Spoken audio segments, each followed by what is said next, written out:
સમાજના અંતિમ છેડે ઉભેલ વ્યક્તિની ચિંતા કરનાર પંડિત દીનદયાળ ઉપાધ્યાયજીની આજે જન્મ જયંતિ છે.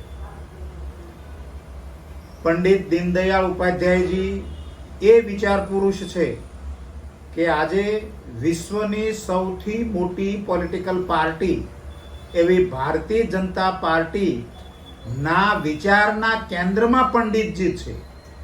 આ પંડિતજી એવા વિચાર પુરુષ છે કે ભારતીય જનતા પાર્ટીના તમામ કાર્યકર્તાઓ જેના આદર્શો લઈને ચાલે છે એવા પંડિત દીનદયાળજીની આજે જ્યારે જન્મ જયંતિ છે ત્યારે પંડિતજીએ ભારતીય જનતા પાર્ટીને જ નહીં પણ ભારતની જનતાને આપેલું દર્શન, એકાત્મ માનવ દર્શન ને આધાર બનાવીને આજે આપણા પ્રધાનમંત્રી શ્રી નરેન્દ્રભાઈ મોદી દેશનું શાસન ચલાવી રહ્યા છે ત્યારે આવા પંડિતજીને આજે ભારતીય જનતા પાર્ટીના બધા જ કાર્યકર્તાઓ શ્રદ્ધાંજલિ આપી રહ્યા છે.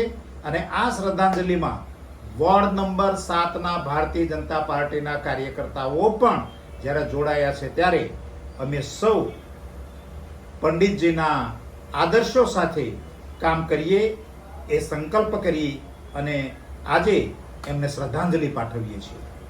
બરાબર ને?